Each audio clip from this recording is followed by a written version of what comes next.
Nuevamente nos reunimos a escuchar los ecos de las voces de los mayas. Nos hablan de un camino para asumir la vida y las decisiones de manera consciente. Ellos vivieron sin fronteras, ni límites, ni propiedades, solo buscando el bien común.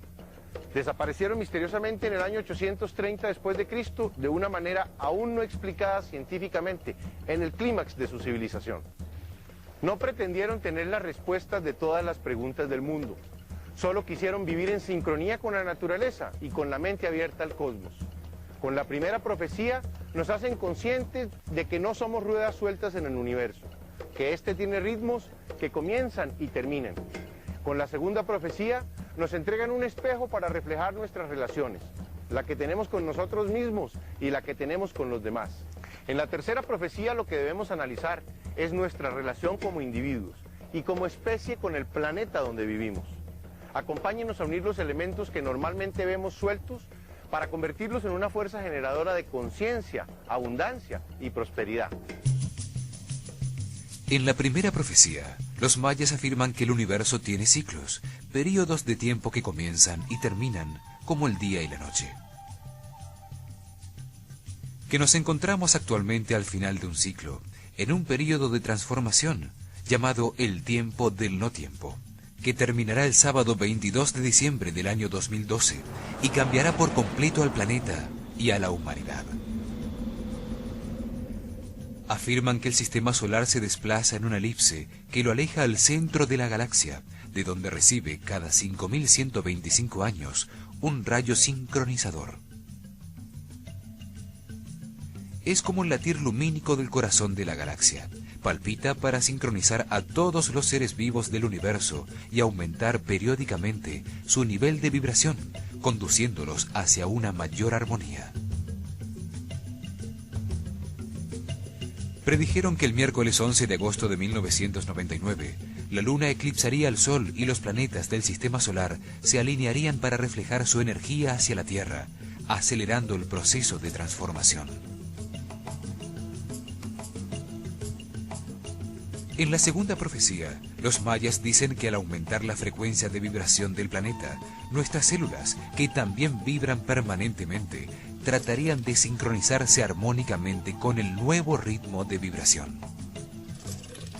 Las células tratan de equilibrarse con el planeta, produciendo enormes cambios en el comportamiento. El hombre se enfrenta a sus miedos, a sus angustias, a todas las vibraciones bajas, para sanarlas y poder así vibrar más alto con el planeta y con el universo.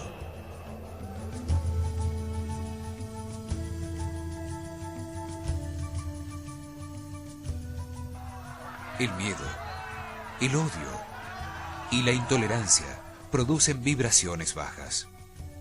El amor, la comprensión y el respeto por todo lo que existe producen vibraciones altas. El comportamiento del hombre puede disminuir o aumentar su energía interna. A menor energía interna, mayor depresión y oscuridad. A mayor energía interna, mayor paz y felicidad. La verificación de los resultados de su comportamiento ante cualquier hecho permiten saber si la actuación sirvió para aumentar o disminuir su energía interna. Si el hombre alteró su paz, es que actuó sin respeto por los demás, seguramente desde la inconsciencia, disminuyendo su energía vital y produciendo un estado de vibración baja.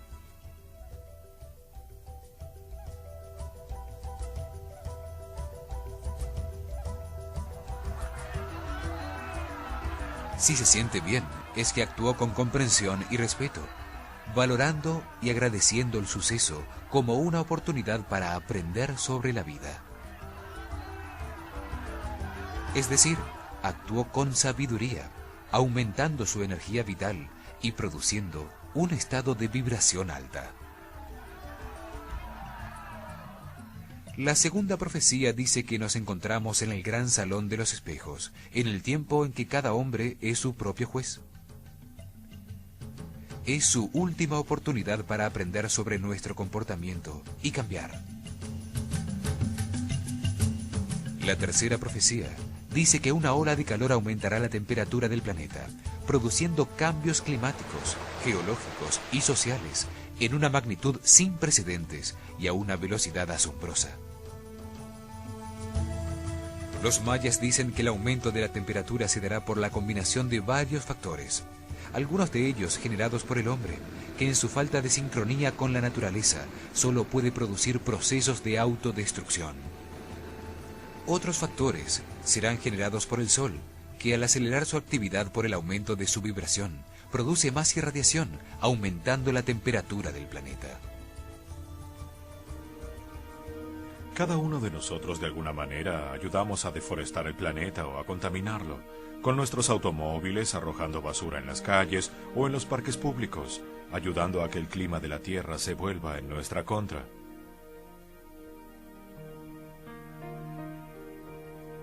Los cambios están ocurriendo ya, pero como han ido pasando muy lentamente, nos hemos adaptado a ellos y no los percibimos. El proceso de industrialización que tuvo lugar en el siglo XX ha contaminado dramáticamente la atmósfera con sus emisiones de gases tóxicos. La llamada lluvia ácida, producto de la quema de carbón o derivados del petróleo y de las emisiones de sulfuros y óxidos de nitrógeno a nivel industrial, tiene lugar en todo el mundo y se concentra en las áreas urbanas. Corroe los monumentos y puentes, destruye la pintura exterior, mata los bosques, daña la vida marina, los suelos cultivados, convierte el agua potable en tóxica y reduce la visibilidad.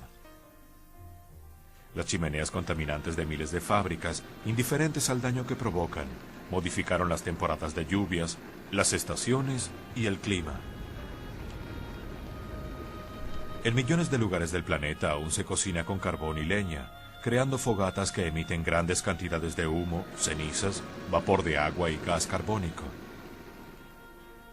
Todo esto dio lugar a la aparición del efecto invernadero, pues las concentraciones de partículas de carbono que quedan flotando en la atmósfera reaccionan químicamente con los dióxidos, aumentando la suciedad y la temperatura. El aire que respiramos está lleno de partículas de monóxido de carbono, de óxido de nitrógeno y de metano, productos resultantes de la combustión de gasolina en los motores de millones de autos y de miles de plantas térmicas de generación eléctrica. La depredación de selvas para convertirlas en terreno de cultivo o para extender las ciudades se ha convertido en una práctica común. Se incendian los bosques que purifican el aire al convertir el gas carbónico que contiene en oxígeno. El hombre no es consciente del mal que está causando al planeta, ni de que hay que sembrar para reponer la vegetación que consume. Todo el planeta se ha convertido en un gran basural. Enviamos contenedores con residuos radioactivos al fondo del mar. Cargamos barcos enteros con residuos no degradables.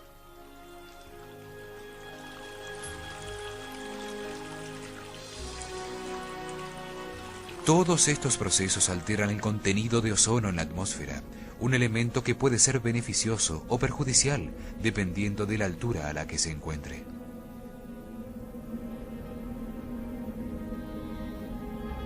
El ozono, que está en la parte alta de la atmósfera entre 10 y 50 kilómetros sobre la superficie de la Tierra, es bueno. Allí encontramos el 90% del ozono. Es un gas cuyas moléculas tienen 3 átomos de oxígeno. La quinta parte del aire está compuesta por oxígeno. Sus moléculas absorben la radiación ultravioleta del Sol y gracias a la reacción producida por su energía se produce el ozono. A esa altura el ozono es beneficioso y tiene 2 funciones de suma importancia para la vida en la Tierra. La primera es que su producción absorbe los letales rayos ultravioletas del Sol, protegiendo los sistemas ecológicos de la Tierra. La segunda es que, al combinarse naturalmente con el hidrógeno que llega a la atmósfera como agua evaporada, se convierte en un poderoso bactericida que asegura la salubridad del aire. Sin embargo, desde la superficie de la Tierra hasta los 10 kilómetros de altura, encontramos el restante 10% de ozono, el cual, debido a los procesos contaminantes del hombre, se ha convertido en algo peligroso. Normalmente este ozono era regulado por la naturaleza. Se generaba y desaparecía inmediatamente al reaccionar químicamente gracias a la luz del sol con el aire. El hombre ha alterado este proceso natural al llenar la atmósfera de partículas suspendidas de aerosoles, humo de carbón y de gases tóxicos, produciendo reacciones fotoquímicas incontroladas. La naturaleza no contemplaba la aparición de las partículas de clorofluorcarbono, utilizadas en la fabricación de aerosoles que permanecen flotando en el aire. Esto ha aumentado a niveles alarmantes el nivel de ozono a baja altura de la atmósfera, convirtiéndolo en polución o en lo que llamamos smog. En altas concentraciones en el aire es malo para el hombre. Produce irritación en las mucosas, dolor de cabeza, disminuye la actividad física, reduce nuestra resistencia a las infecciones y aumenta las enfermedades respiratorias. Afecta los elementos, acelera la cristalización del caucho, decolora las telas, tejidos y obras de arte, disminuye la resistencia a las infecciones y aumenta las enfermedades respiratorias. Perjudica a la naturaleza, produce daños en las hojas de las plantas, eliminando su capacidad de realizar la fotosíntesis y la producción de oxígeno. El hombre al respirar inhala aire y exhala gas carbónico. La vegetación normalmente absorbe los rayos luminosos y transforma con su energía el gas carbónico en azúcares, almidones, celulosa y en el oxígeno que respiramos. Debido a todos estos cambios en la capa de ozono, muchos de los grandes bosques del planeta se encuentran enfermos, tienen disminuida su capacidad de crecimiento y han perdido su follaje. Existen plantas como la del tabaco que son bioindicadores de la presencia de ozono en el aire, ya que sus hojas son sumamente sensibles al ozono y se queman con su presencia. En la alta atmósfera sobre la Antártida han aparecido durante algunas semanas de octubre enormes agujeros en la capa de ozono. Este es un fenómeno que crece año a año. Lo grave es que al permitir el paso de rayos ultravioletas aumenta la incidencia del cáncer de piel, inhibe el proceso de fotosíntesis en las plantas y crea mutaciones genéticas indeseables.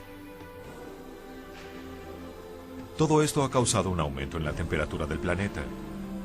Los mayas dejaron escrito que a partir del eclipse de 1999 el proceso se aceleraría. Científicos británicos indicaron que 1997 fue el año más caluroso del que se tiene registro.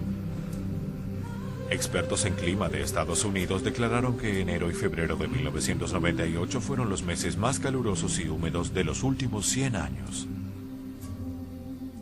Las variaciones climáticas, consecuencia de las actividades dañinas del hombre y de los cambios en el comportamiento del sol, producen una alteración en las lluvias, disminuye su cantidad, intensidad y regularidad. El aumento de la temperatura producirá fuertes vientos, huracanes y tornados. Los huracanes son tormentas gigantescas y violentas, un vórtice de destrucción y muerte. Se los llama huracán en conmemoración al dios del mal de los aborígenes del Caribe.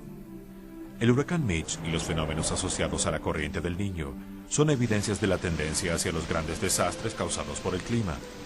El sistema hidráulico es fundamental, pues la Tierra está cubierta en un 70% de agua. Al aumentar la temperatura disminuirá la humedad relativa en el ambiente, lo que traerá como consecuencia menos nubosidad en el cielo y mayor exposición al sol, agravando así el problema. Así se evaporará el agua de los suelos, produciéndose grandes sequías y muchos incendios forestales en todo el planeta. La falta de agua producirá graves inconvenientes en toda la vegetación, reduciendo su crecimiento y disminuyendo considerablemente el tamaño de las cosechas. Al reducirse la cantidad de agua de lluvia, también menguará el caudal de los embalses y lagos, creando serios problemas a toda la fauna de la Tierra. Todo esto causará un fuerte impacto en la economía. Habrá desabastecimiento y muchos productos que dependen del clima, como los forrajes, los cereales, el pescado y la energía hidroeléctrica, subirán de precio de modo vertiginoso. Serán épocas de racionamiento eléctrico, hambre y descontento social. Aumentará el número de plagas e insectos y las enfermedades tropicales como la malaria. El comportamiento del hombre será crucial para sobrellevar el aumento general de la temperatura causada por su propia conducta inconsciente y depredadora.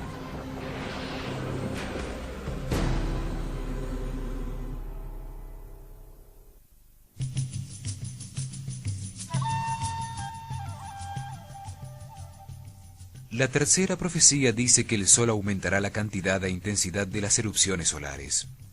Esto también contribuirá a producir un aumento en la temperatura del planeta. Los mayas estudiaron principalmente el comportamiento del Sol. Sabían que produce la luz y los ciclos que hacen posible la vida en la Tierra. Sus estudios son la base de sus profecías sobre los tiempos que vivimos y se fundan en cambios solares. En la actualidad, los científicos tienen varios satélites dedicados exclusivamente al estudio del Sol, una de las 100 billones de estrellas de nuestra galaxia. El Sol tiene ciclos que cambian sus niveles de actividad cada 11 años. Rota sobre su eje una vez cada 27 días. Hoy sabemos que nuestro Sol contiene el 99,8% de la masa del sistema solar. No es un cuerpo sólido como la Tierra, sino que está compuesto principalmente de gases. El 75% del Sol es de hidrógeno, que permanentemente se convierte en helio a través de una reacción de fusión nuclear a muy elevadas temperaturas en su núcleo. Al hacerlo, produce una enorme cantidad de energía en forma de radiaciones y partículas que irradia hacia afuera, hacia su superficie, hacia el sistema solar. Emite radiaciones de onda corta, como son los rayos X, los ultravioletas, la luz visible y la radiación infrarroja, productora de calor. También genera partículas de plasma de hidrógeno y helio, llamadas viento solar. Salen disparadas en forma de chorros, como los que producen los aspersores de agua. La luz, el calor y el viento solar vienen hacia la Tierra. El planeta tiene a su alrededor un campo de fuerza magnético, un escudo de protección con forma esférica que es del triple de su tamaño. Este escudo llamado magnetosfera contiene a la atmósfera dentro del planeta.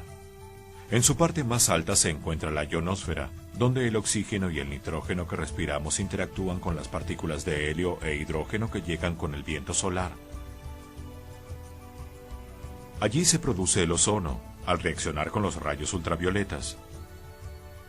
Estas partículas de viento solar traen una energía contenida en sus electrones de varios cientos de voltios que cargan eléctricamente la atmósfera del planeta en la ionosfera.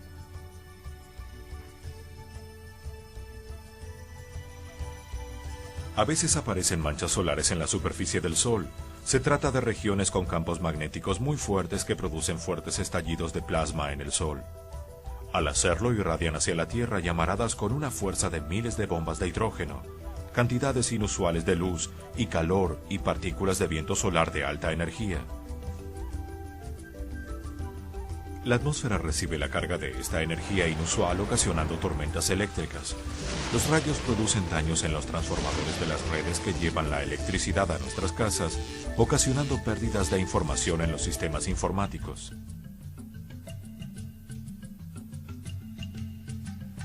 El viento solar daña los componentes electrónicos o los paneles solares de los satélites, ocasionando interrupciones en las comunicaciones y en los sistemas de posicionamiento y de navegación.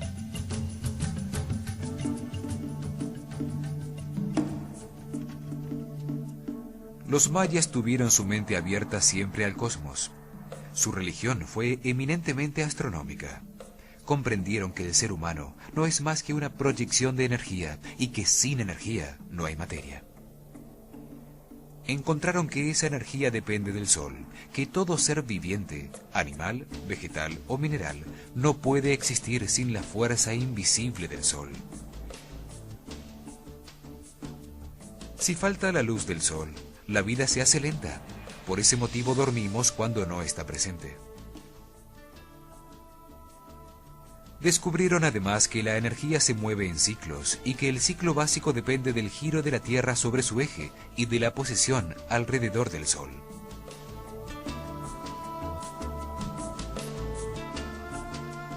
En su búsqueda por explorar y aumentar la energía interna, se concentraron en la aparición del Sol en el horizonte por el este y su desaparición por el oeste, definiéndolas como las manifestaciones más importantes de la dependencia humana de la fuente de energía. Definieron su concepción del espacio basándose en ese movimiento básico. Simbolizaron las 4 direcciones cardinales: la esfera terrestre en el centro y sobre ella la esfera celeste, el dominio de Kinichahau. 4 direcciones cardinales que también se encuentran manifestadas en los brazos y piernas, los que definen el espacio donde se mueve nuestra energía interna. También se manifiestan en los elementos básicos que se encontraban a su alrededor: el fuego, el agua, el aire y la tierra. Crearon así un espacio virtual a nivel planetario, en donde la Tierra siempre existe moviéndose alrededor del Sol. Encontraron que este espacio tenía 4 puntos, definidos por las posiciones extremas de ese movimiento. Los mayas descubrieron los equinoccios, 2 únicos días de equidad al año, en los que la duración del día y la noche son iguales. Los solsticios, 2 únicos días al año, en los que el sol sale exactamente en el mismo sitio del día anterior, se queda quieto. Durante los otros 363 días, el sol siempre sale más adelante que el día anterior y avanza en su recorrido, la eclíptica. Entre el equinoccio de verano del 21 al 22 de marzo, el solsticio de verano del 20 al 21 de junio, el equinoccio de invierno del 22 al 23 de septiembre y el solsticio de invierno del 21 al 22 de diciembre, se encuentran las 4 esquinas del espacio maya. Son las esquinas que definen las 4 estaciones climáticas del planeta, que cambian fundamentalmente la radiación recibida por el Sol, acelerando o retardando el crecimiento de todos los seres. Primavera, verano, otoño e invierno, las manifestaciones más evidentes de la incidencia de la energía del Sol sobre la vida en nuestro planeta.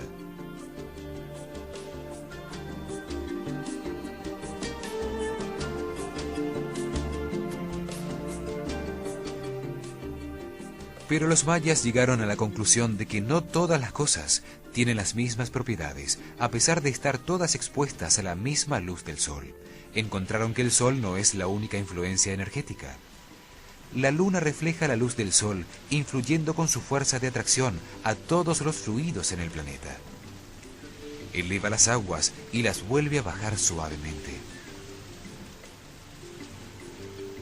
Los mayas notaron que sus fases actúan sobre los estados de crecimiento. Encontraron que todos los planetas, a través de sus movimientos, tienen influencia sobre nosotros. Toman la energía que necesitan del Sol e irradian el sobrante hacia el espacio. Como una piedra que expuesta al Sol irradia calor a su alrededor. Las posiciones de los planetas son muy importantes. Provocan la pleamar y bajamar. Determinan las temporadas, las tormentas húmedas, la temperatura terrestre e influyen sobre las aguas dulces y saladas.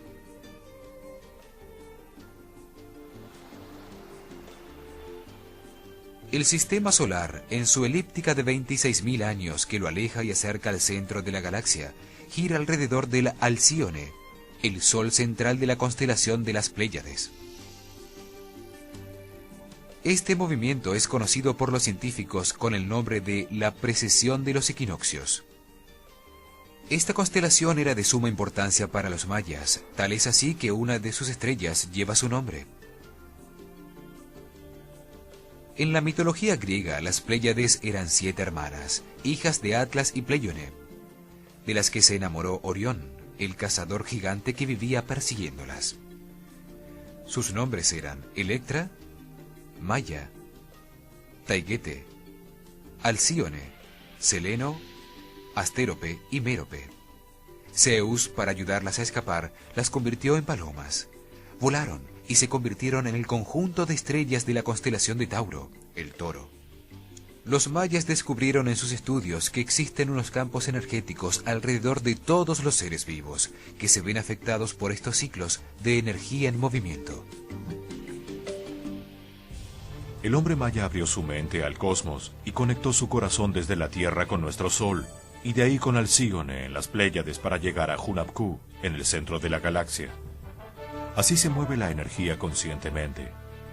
Los mayas también encontraron que hay sitios geográficos que facilitan la conexión consciente con el universo, donde se mueven vórtices de energía. En la actualidad, vemos que en todos los cuerpos esféricos planetarios, entre los 19 y 20 grados de latitud sur y norte, se presentan en el plano físico fenómenos que expresan el pasaje de energía. Veamos la Luna. A los 19.5 grados en su cara oculta aparece una extrusión de lava llamada Mare Tsiolkovsky. En su parte superior está el Mare Moscoviense. En el Sol, la mayor cantidad de explosiones o manchas solares en la corona se manifiestan a los 20 grados de latitud sur, como en esta foto, y a los 20 grados de latitud norte.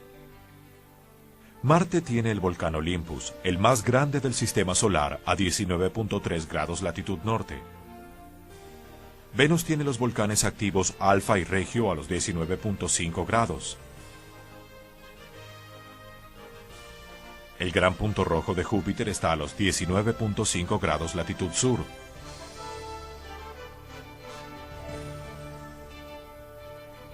En Saturno, la nave Voyager tomó unas fotografías de las nubes en movimiento y sus fluctuaciones más fuertes se encuentran a los 19.5 grados norte y sur. En Neptuno se encontró un punto oscuro a los 19.5 grados latitud sur.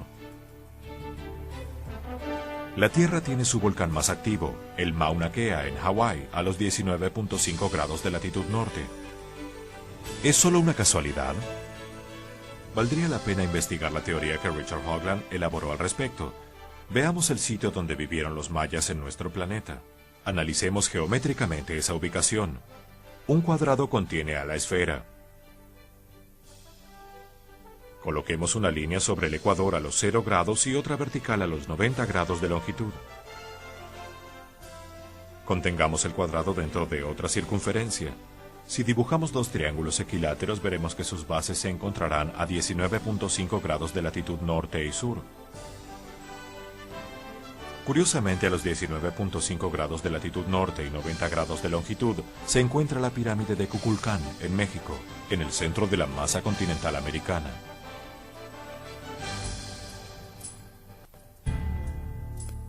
La pirámide de Kukulcán es una muestra de los conocimientos matemáticos, geométricos, astrológicos, filosóficos y religiosos mayas.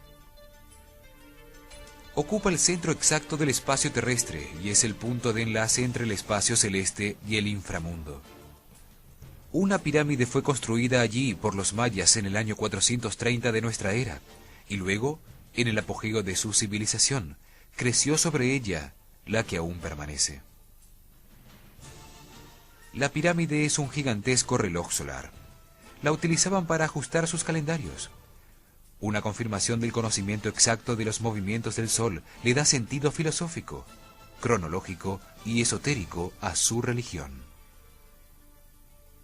Permite activar todos los centros energéticos del hombre, los chakras, que alimentan de energía los sistemas físicos glandulares. Utilizaban sonidos rítmicos que ayudaban a la mente a sincronizarse con el todo, produciendo vibraciones energéticas muy altas, estados de sensibilidad especial. La ubicación de la pirámide conecta la columna vertebral del hombre con el Kuksan-Suun, la columna vertebral del universo, el cordón que une al hombre maya con el Sol y con el centro de la galaxia, con Hunab-Ku.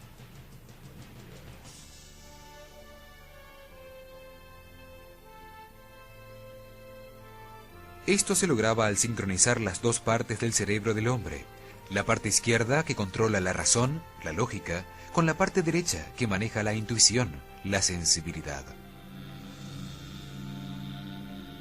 Al vibrar colectivamente se conectan las mentes en una sola, permitiendo trascender a nuevas dimensiones del ser.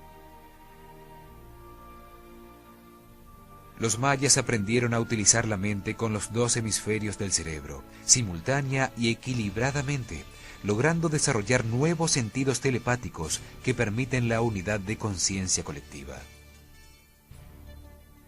Una semana después de su nacimiento, el niño maya comenzaba su primer proceso de iniciación para la utilización eficiente del cerebro. Aprisionaban la cabeza del recién nacido en unas tablillas de madera, envolviéndolas fuertemente con una tela de algodón para producir un estiramiento de los huesos del cráneo.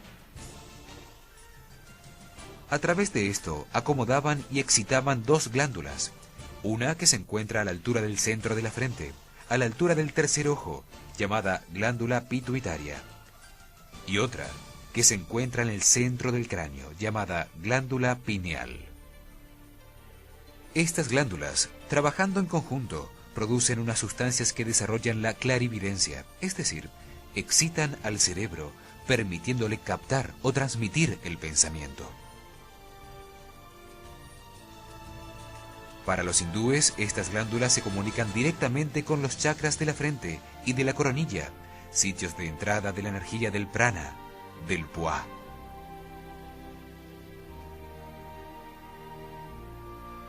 También producen estados especiales de sensibilidad en la mente, en la conciencia, facilitando el contacto espiritual, la comunicación con las esencias de todos los animales, de todas las plantas, de todos los elementos. Haciendo esto, lograban que los hemisferios del cerebro funcionaran de una manera simultánea más efectiva.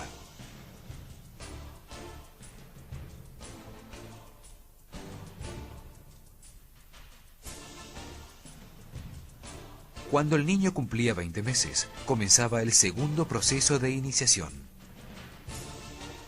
De la cinta que todavía aprisionaba su cabeza, la madre le colgaba una bola de copal, una especie de incienso sagrado, justo entre las cejas, en el centro de la frente.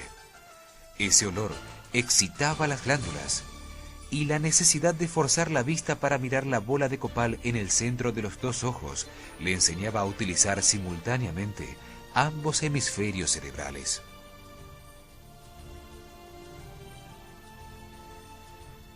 Investigaciones actuales demuestran que nuestro cerebro prácticamente no utiliza su parte derecha, y cuando los dos hemisferios operan en conjunto, se produce una mayor percepción de la realidad. Por ejemplo, es posible ver el aura, el campo de energía que todas las personas emiten a su alrededor, que cambia de color de acuerdo a los estados de ánimo.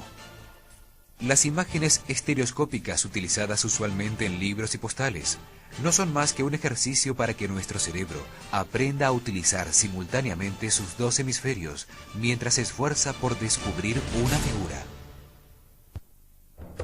El diseño de la pirámide de Kukulcán está basado en proporciones áureas generadas por la descomposición armónica de una circunferencia insertada en un cuadrado, de un cubo inserto en una esfera. La pirámide se puede contener en un cuadrado de 55 metros de cada lado, inserto en una circunferencia de 80 metros de diámetro.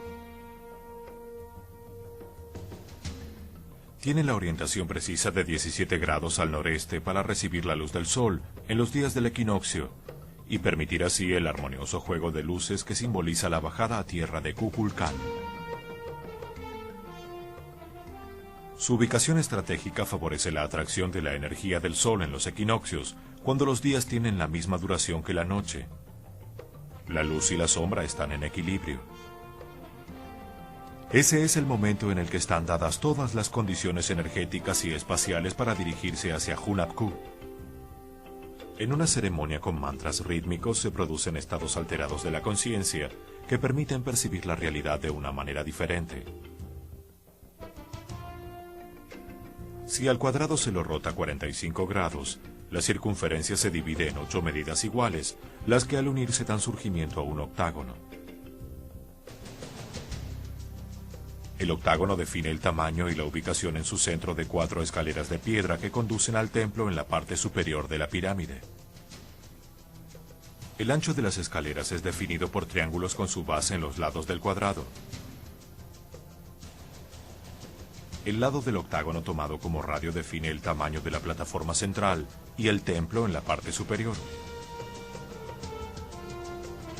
Verticalmente también es asombrosa.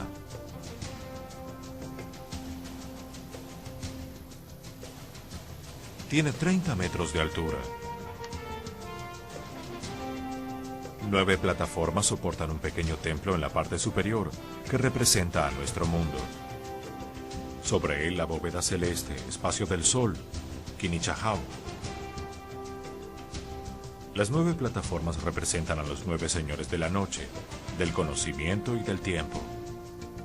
Los conocedores de la mente total del universo, los adivinos de la armonía, seres que enseñaron a los mayas a comprender y sentir la unidad. Ellos trajeron el saludo maya, Inlakesh, Alaken, yo soy tú, tú eres yo, una muestra de armonía con el respeto por la libertad del individuo y sus decisiones. La inclinación de las 9 plataformas de la pirámide es de 51 grados, 51 minutos, es decir, la séptima parte de la circunferencia, igual que la inclinación de la pirámide de Keops. Cada escalera tiene 91 peldaños de piedra, haciendo 364 gradas en total. Y si se añade la plataforma superior, se conforman los 365 días del año solar. Las balaustradas de las escaleras contra las que se proyectan la luz y sombras de los equinoccios tienen ángulos de 45 grados exactos. La decoración exterior de la pirámide no fue arbitraria, sino pensada y estudiada profundamente para representar simbólicamente lo más significativo de su realidad, el tiempo. A cada lado de la escalinata principal hay 26 bajorrelieves, o sea, 52 paneles por fachada, que corresponden al ciclo maya de 52 años, fractal del gran ciclo de 5200 tunes entre rayos sincronizadores.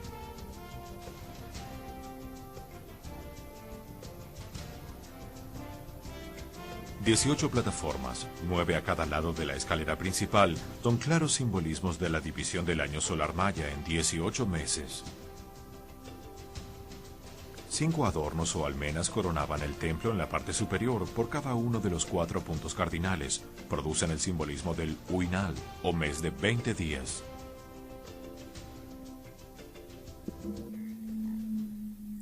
Desde el día 16 de marzo, todo el pueblo maya se congregaba comandado por sus señores y por los ajauquines, los sacerdotes del culto solar, alrededor de la pirámide de Kukulcán.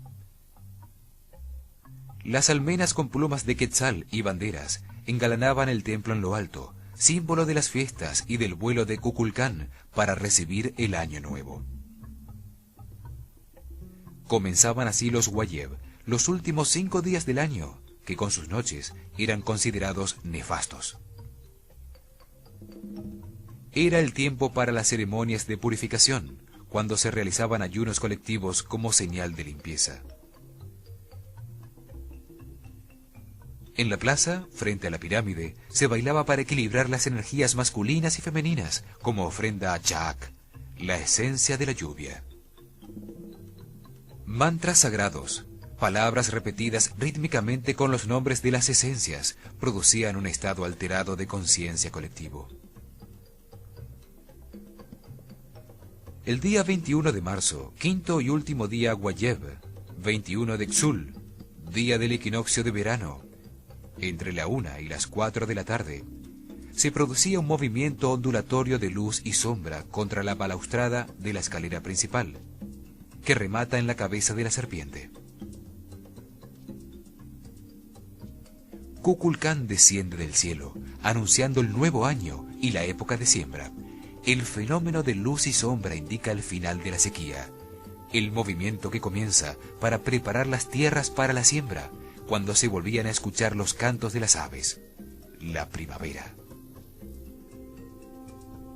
Al atardecer, hacia las 4 de la tarde, se veía el primer triángulo isósceles en la parte superior de la pirámide, y luego, poco a poco, se iban formando uno a uno los 7 triángulos que conforman el cuerpo serpentino de la pirámide. 7 triángulos isósceles de luz que representan los 7 chakras del cuerpo humano. 7 serpientes es también el nombre de la semilla de maíz. La cabeza de la serpiente, a un lado de la escalera principal, toma la vida al recibir la luz del sol. En su boca se depositaban las ofrendas, y en lo alto de la pirámide se encendía el fuego del año nuevo, con el que se procedía a quemar incienso y copal. El copal estaba dedicado al ritual del sol y del fuego. Se tomaba una bebida llamada balché, miel fermentada con pepitas de calabaza y habas que simbolizaban el tiempo de siembra. El último triángulo formado es el primero en desaparecer, en un movimiento que vuelve a conducir simbólicamente a la serpiente emplumada hacia el cielo. Se repartía el fuego nuevo en antorchas. A cada familia le tocaba uno. Se recogían las banderas y se volvían procesiones a la casa del Señor, y de allí cada cual a la suya. Con el fuego nuevo se procedía a quemar los montes para preparar la tierra para la labranza. Utilizando su sabiduría sobre los ciclos naturales, los mayas lograron aumentar su energía vital, aumentar su intuición y percibir todo como una unidad de conciencia. Tuvieron la claridad para prever que nosotros pasaríamos por los mismos procesos evolutivos y nos dejaron claves para ayudarnos.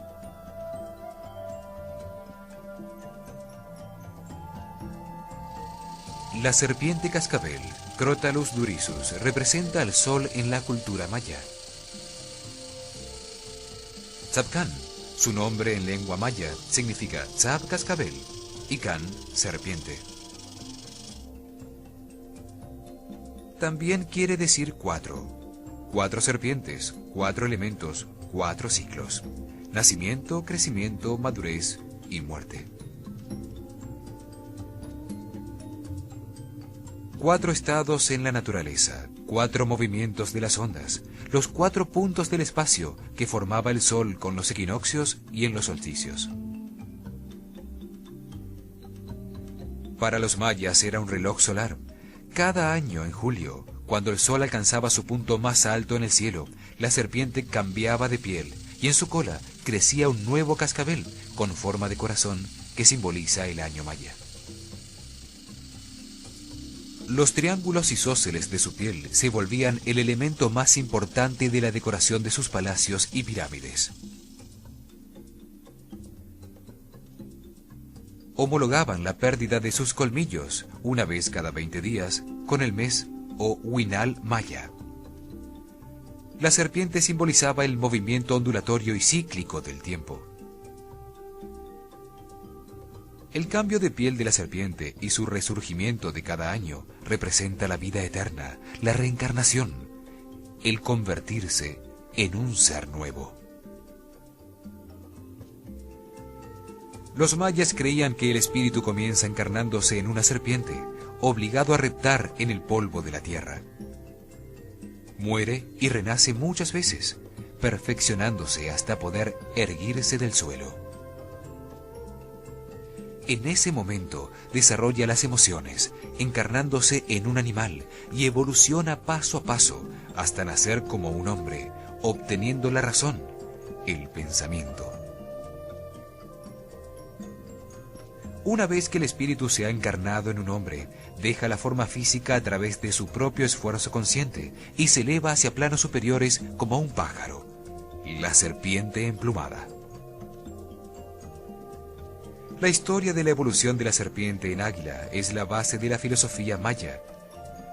El hombre maya se transforma a sí mismo y se hace verdaderamente libre en ese proceso eterno de evolución ascendente de conciencia. El águila simbolizaba al espíritu. La pluma representaba el elemento aire, el elemento espiritual que permite viajar sin límites y sin fronteras por el universo. Las plumas de águila, de quetzal o de cualquier otro pájaro representaban estados de conciencia. Cuanto más grande era el penacho de la persona que lo llevaba, mayor era su estado de conciencia. Los mayas ganaban sus plumas en las iniciaciones gracias a sus conocimientos. Si los iniciados pasaban las pruebas exitosamente, sus maestros los premiaban con jades, turquesas, cascabeles y plumas. La escuela de misterios de Kukulcán enseñaba a elevar la energía vital, la energía de la serpiente, el Kundalini hindú. Se unían todos los centros energéticos a través de la columna vertebral con la energía del águila espiritual en la cabeza. Para lograrlo, se requería de un acto de sacrificio de la voluntad individual a la voluntad suprema de Dios. La voluntad del individuo, la serpiente, es puesta en línea con la voluntad de Dios, del águila. El individuo debía morir para sí mismo, con el fin de renacer unido a la conciencia cósmica, el todo. Abandonar su identidad ilusoria, su ego, sus apegos emocionales, materiales, sexuales. Esta es la historia que cuentan los murales mayas, pero para entenderla, debe leerse con los ojos del conocimiento. Se necesitan años de preparación para enfrentar las pruebas supremas y entonces, absolutamente solos, encontrarse con Dios. En nuestro próximo programa veremos la cuarta profecía. Nos anuncia el reverdecer del planeta, cuando el hielo de los glaciales que se encuentran en los polos se convierta en agua y llegue a sitios donde no ha estado en los últimos miles de años. Esto cambiará la forma de los continentes donde vivimos. También continuaremos escuchando el eco de las voces de los mayas. Acompáñenos en su canal Caracol.